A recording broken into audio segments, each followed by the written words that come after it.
बिस्मिल्लाहिर्रहमानिर्रहीम। अस्सलाम वालेकुम स्टूडेंट्स। इस लेक्चर में हम डिस्कस करेंगे सब ग्रुप्स। सबसे पहले हम सब ग्रुप डिफ़ाइन करेंगे और इसके बाद सब ग्रुप से रिलेटेड कुछ थ्योरम है वो प्रूव करवाएंगे, यानी कैसे किसी ग्रुप का जो सबसेट है वो सब ग्रुप बना करेगा, वो थ्योरम है वो हम प्रूव करेंगे। तो सबसे पहले डिफ़ाइन करते हैं सब ग्रुप।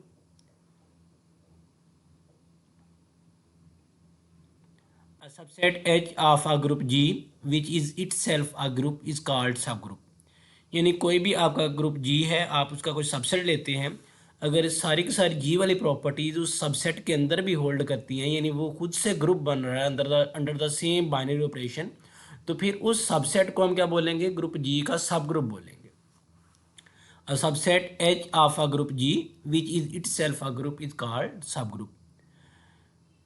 इसके बाद इसकी टाइप्स हैं प्रॉपर, या इसको हम नॉन ट्रिवियल सब ग्रुप बोलते हैं, एंड इम्प्रॉपर सब ग्रुप, इसको ट्रिवियल सब ग्रुप भी बोलते हैं। यानी प्रॉपर नॉन ट्रिवियल और इम्प्रॉपर क्या होता है? ट्रिवियल सब ग्रुप होता है। A group G has at least two subgroups, namely G itself and identity subgroup e alone. यानी कोई भी सब ग्रुप हो या कोई भी ग्रुप हो, यानी उसमें एक से ज़्यादा एलिमेंट है। फ़र्ज़ करें कोई भी ग्रुप है जिसमें एक से ज़्यादा एलिमेंट है, तो उसमें क्या होगा? एक तो खुद हर सेट अपना ही सबसेट होता है, तो जी क्या होगा? अपना ही सबसेट होगा। तो जी ग्रुप है तो उसका जो सबसेट जी होगा वो भी ग्रुप होगा। तो इसका मतलब हर ग्रुप क्या होगा? वो अपना ही सब ग्रुप होगा। और आइडेंटिटी जो होगा, इन जो अकेली आइडेंटिटी है, ये भी इसमें भी ग्रुप वाली सारी की सारी प्रॉपर्टीज होल्ड करती हैं। तो अकेला आइडेंटिटी लें या पूरे का पूरा जी लें, तो ये ऑलवेज क्या बनते हैं? ये सब ग्रुप बनते हैं। इनको हम बोलते हैं ट्रिवियल या इम्प्रॉपर सब ग्रुप बोलते हैं। दीज आर कॉल्ड ट्रिवियल और improper sub groups. Any group of G other than G and identity, यानी जी और आइडेंटिटी के अलावा फिर जो ग्रुप बनेगा उसको हम प्रॉपर सब ग्रुप या नॉन ट्रिवियल सब ग्रुप बोलते हैं। जैसे फॉर एग्जांपल कि आपके पास जो सेट ऑफ कम्प्लेक्स नंबर है, वो कह लें कि नॉन जीरो कम्प्लेक्स नंबर जो है वो अंडर मल्टीप्लिकेशन ग्रुप बनाता है।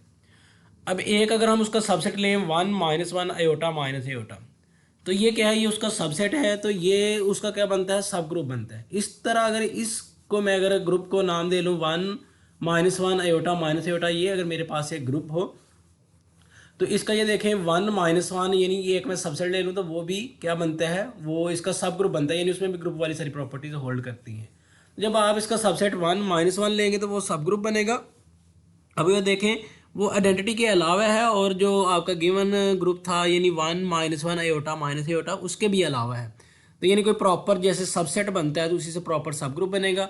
और जब आपके पास क्या होगा कि उसके अलावा यानी सिर्फ जी ही सब ग्रुप बने या आइडेंटिटी बने, वो क्या होते हैं? वो नॉन ट्रिवियल या उनको बोलते हैं इम्प्रॉपर सब ग्रुप बोलते हैं।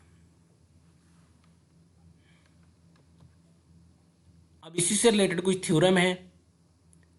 पहला थ्योरम है, इसको सब ग्रुप क्राइटेरिया भी बोलते हैं। A non empty subset H of a group G is a subgroup of G if and only if for any pair a b belong to H, a b inverse belong to H, such that a is not equal to identity and b is not equal to identity. यानी कहने का मतलब कि group जी में अब properties 4 properties हों तो वो ग्रुप बनता है। इस तरह अगर एच में भी 4 प्रॉपर्टीज हों तो वो क्या बनेगा? वो उसका सब ग्रुप बनेगा। तो बजाय इसके कि हम वो 4 की 4 प्रॉपर्टी चेक करें, हमें क्या है कि हम सिर्फ एक या दो प्रॉपर्टी चेक करेंगे, तो उसी से हम क्या शो करवा देंगे? ये सब ग्रुप हो जाता है। तो यहाँ पे ये थ्योरम है। थ्योरम में तो हमने 1 बाई 1 सारी करवानी है। और ये देखें ये एक इफ़ एंड ओनली इफ़ में है, तो इसका मतलब होता है कि इफ़ एंड ओनली इफ से पहले जो चीज़ है वो आपने प्रूव करनी है और उसके बाद वाली सपोज करनी है। और इस तरह जो पहले दिया हुआ है एक बार वो सपोज करना है, और जो इफ़ एंड ओनली इफ के बाद दिया हुआ है वो प्रूव करना है। तो अब पहले मैंने क्या किया? Suppose that H is subset of a group G for a b belong to H implies a b inverse belong to H. यानी कहने का मतलब कि एच के दो डिफरेंट एलिमेंट लें या सेम एलिमेंट भी ले सकते हैं, होने दो एलिमेंट चाहिए। यानी वो आइडेंटिटी भी हो सकता है, ये एक एलिमेंट को दो बार भी लिख सकते हैं। तो ये है कि पहले एलिमेंट को दूसरे के इन्वर्स से मल्टीप्लाई करिए, अगर आंसर फिर से एच के अंदर ही मौजूद हो तो क्या होगा? एच क्या हो जाएगा? सब ग्रुप हो जाएगा। तब यहाँ पे पहले मैंने सपोज कर लिया कि एच क्या सबसेट है, और जब कभी भी हम ये ऑर्डर पेयर या कह लें दो एलिमेंट लें ए कोमा बी एच में से, पहले को दूसरे के इन्वर्स से मल्टीप्लाई करें तो आंसर फिर से एच में जाएगा। ये हमने सपोज कर लिया। हमने शो करवाना है कि एच क्या है, सब ग्रुप है। तो इसके लिए इसको हम ये है कि अभी यहाँ पे सारी प्रॉपर्टी शो करवाएंगे, यानी क्लोजर भी, एसोसिएटिव भी, और आइडेंटिटी भी, और इनवर्स भी। तो अब यहाँ पे देखें, इनवर्स की बात आप तब तक नहीं कर सकते जब तक आइडेंटिटी एलिमेंट नहीं होगा। तो सबसे पहले हम आइडेंटिटी एलिमेंट फाइंड करेंगे, फिर उसके बाद इनवर्स फाइंड करेंगे, फिर उसके बाद क्लोजर प्रॉपर्टी फाइंड करेंगे, और लास्ट पे एसोसिएटिव प्रॉपर्टी। यानी जो हमने ग्रुप्स की प्रॉपर्टी लिखनी है, इनमें ज़रूरी नहीं कि हम वो एक तरतीब से लिखें, यानी जैसे पहले क्लोजर फिर एसोसिएटिव, तो किसी भी तरह से लिखी जा सकती है। तो यहाँ पे ये है कि हम पहले इनवर्स फाइंड करेंगे, तो पहले आइडेंटिटी फाइंड करेंगे, फिर आइडेंटिटी से इनवर्स बनेगा, और फिर उसी से हम ये इस तरह चलाएंगे। तो मैंने दो एलिमेंट लिए, सेम ले लिए, ए और ए एच में से ले लिए, यानी a comma a belong to H. अब बाय सपोजिशन क्या है कि पहले एलिमेंट को आपने दूसरे के इनवर्स से मल्टीप्लाई करवाना है, यानी ए डॉट, ये डॉट है, a dot a inverse is equal to identity. और ये देखें, जब आप ए को ए इनवर्स से मल्टीप्लाई करेंगे तो आंसर क्या आएगा, आइडेंटिटी आएगा। अब बाय सपोजिशन क्या था कि जब भी आप पहले एलिमेंट को दूसरे के इनवर्स से मल्टीप्लाई करवाएंगे तो आंसर किस में जाएगा, एच में जाएगा। अब आप पहले एलिमेंट को दूसरे के इनवर्स से मल्टीप्लाई करवाएंगे, जो भी आंसर आएगा वो किस में जाएगा, एच में जाएगा। इसका मतलब ये इनकी प्रोडक्ट से आइडेंटिटी बन रहा है, क्योंकि ए चाहे एच का है, जी का भी तो है ना, तो जी में तो ए को एक इनवर्स से मल्टीप्लाई करें, वहाँ तो आइडेंटिटी बनेगा ही। तो आइडेंटिटी क्या आ गया, एच में, यानी एच में आइडेंटिटी मौजूद है, एक एलिमेंट हो गया जी एच में। अब नेक्स्ट हम इनवर्स की बात करने लगे हैं। तो अब ये देखें, दूसरे एलिमेंट का इनवर्स से मल्टीप्लाई करवाते हैं। तो मैं दो एलिमेंट इस तरह की फॉर्म में ले लेता हूँ, एक आइडेंटिटी ले लिया और दूसरा एलिमेंट ए ले लिया। ए मैंने क्यों लिया, क्योंकि जब वो मैं प्रॉपर्टी लगाऊंगा तो ए का इनवर्स ऑटोमेटिकली बन जाएगा। A identity comma a belong to H implies, हम क्या करेंगे, आइडेंटिटी को ए के इनवर्स से मल्टीप्लाई करवाएंगे। अब आइडेंटिटी को ए के इनवर्स से मल्टीप्लाई करवाएंगे तो आंसर क्या बनेगा, ए इनवर्स बनेगा।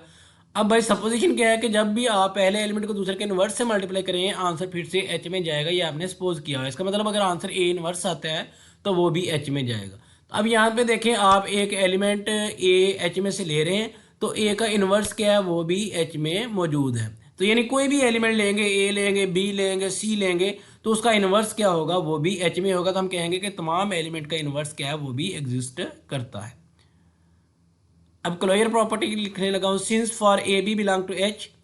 अब ये देखें, दो एलिमेंट मैंने एच में से लिए, आपने शो करवाना कि इनकी प्रोडक्ट भी एच में होगी। लेकिन बाय रूल क्या है कि आप पहले को दूसरे के इनवर्स से मल्टीप्लाई करवा सकते हैं। अब यहाँ पे पहले को दूसरे के इनवर्स से मल्टीप्लाई करेंगे, वो ए बी इनवर्स बनेगा। मुझे चाहिए ए बी, तो मैं दूसरा एलिमेंट क्या है कि ए को मैं वैसे लिख लेता हूँ। अब बी अगर एच में है, तो हमने अभी बताया कि एच के तमाम एलिमेंट के इनवर्स एच के अंदर मौजूद हैं, तो बी का इनवर्स भी होगा। तो मैंने दो एलिमेंट ले लिए, एक ए ले लिया और एक इनवर्स की फॉर्म में ले लिया एच में से। अब बाय रूल क्या होगा, पहला एलिमेंट मल्टीप्लाई बाय दूसरे का इनवर्स, ये पहला एलिमेंट, दूसरा एलिमेंट था बी इनवर्स, उसका इनवर्स लिखेंगे तो वो आंसर क्या बनेगा, ए बी। तो अब पहले को दूसरे के इनवर्स से मल्टीप्लाई करें, तो जो हमने सपोज किया है उसके मुताबिक क्या होता है, जो भी आंसर आना होता है वो एच में जाना होता है। यहाँ पे आंसर आएगा ए बी, तो इसका मतलब ए बी भी एच में होगा। आइडेंटिटी भी हो गया, इनवर्स भी हो गया, क्लोजर प्रॉपर्टी, यानी दो एलिमेंट ए बी एच में से लें तो उनकी प्रोडक्ट भी एच में होती है, तो क्लोजर प्रॉपर्टी भी होल्ड करके। Associative law, as G is a group and H is contained in G, so associative property hold on H. क्योंकि जो जी के एलिमेंट है वही एच के हैं, तो अगर जी के एलिमेंट्स के लिए एसोसिएटिव प्रॉपर्टी होल्ड कर रही है, तो जब हम वही एच के एलिमेंट कंसीडर करेंगे तो वहाँ पे भी एसोसिएटिव प्रॉपर्टी होल्ड करेगी।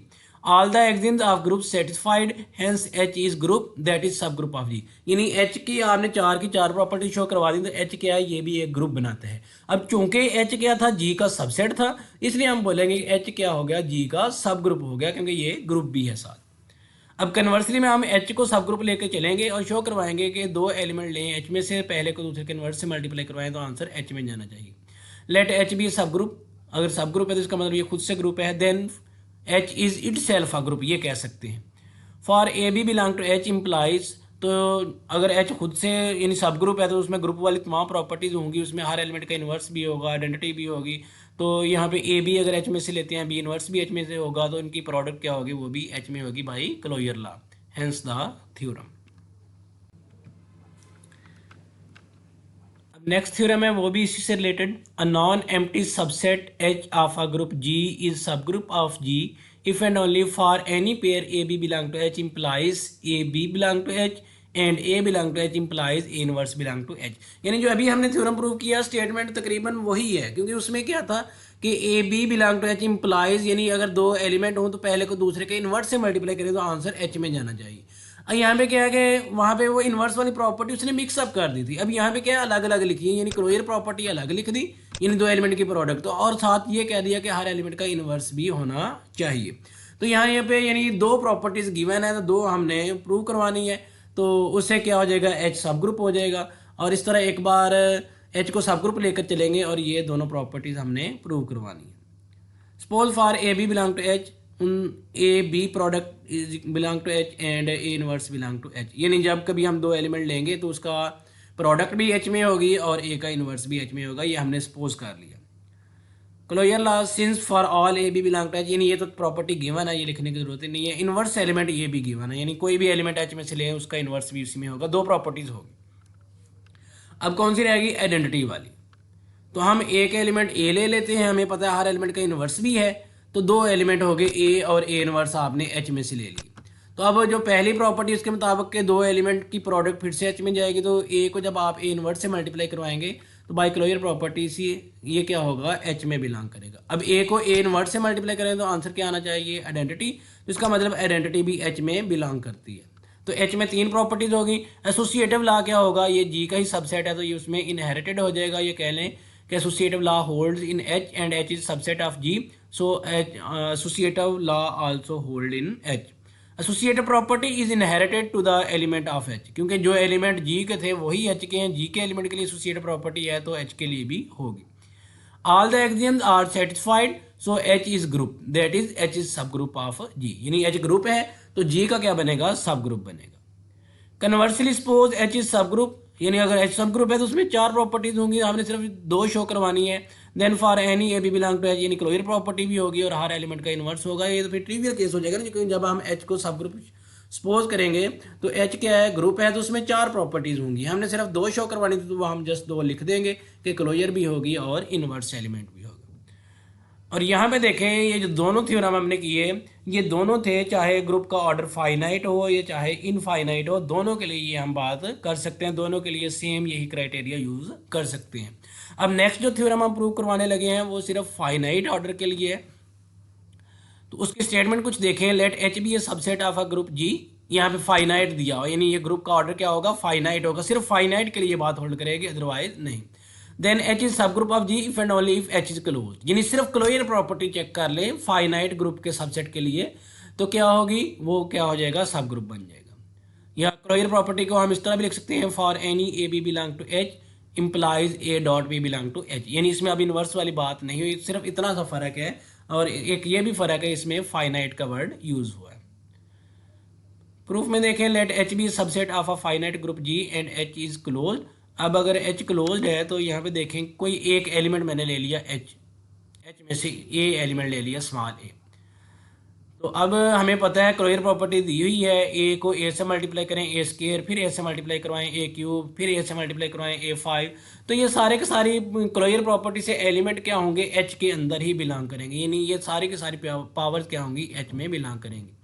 और इसके आगे लिखा है आर नॉट ऑल डिस्टिंक्ट, और ये क्या है कि ये सारे अलग अलग, यानी ये सारे डिफरेंट नहीं है, इनमें से कुछ एलिमेंट सेम होंगे। जैसे अब मैं बात करता हूँ कि अगर आप एक ग्रुप लिया 1 -1 आयोटा माइनस आयोटा, यानी उसका ऑर्डर फाइनाइट है, तो उसका कोई एक एलिमेंट लेते हैं जैसे आयोटा, तो आयोटा की पावर आप स्केयर करते हैं -1, आयोटा क्यूब करते हैं माइनस आयोटा, फिर आयोटा 4 लेते हैं 1, और फिर आयोटा 5 लेते हैं तो वो फिर से आयोटा के इक्वल आ जाता है, आयोटा 6 फिर से माइनस आयोटा के इक्वल आ जाता है। तो यानी ये देखें आयोटा 6 आयोटा स्केयर या कह लें आयोटा 10 या आयोटा 14, ये सारे के सारे माइनस आयोटा के इक्वल है, तो कहने का मतलब सॉरी -1 के इक्वल बनते हैं। तो ये सारे के सारे क्या हैं, पावर जो होंगी वो रिपीट होना शुरू हो जाती हैं, क्योंकि ऑर्डर क्या था, फाइनाइट था। अगर ऑर्डर इनफाइनाइट हो फिर तो चलती जाएंगी, लेकिन यहाँ पे क्या था, ऑर्डर फाइनाइट था।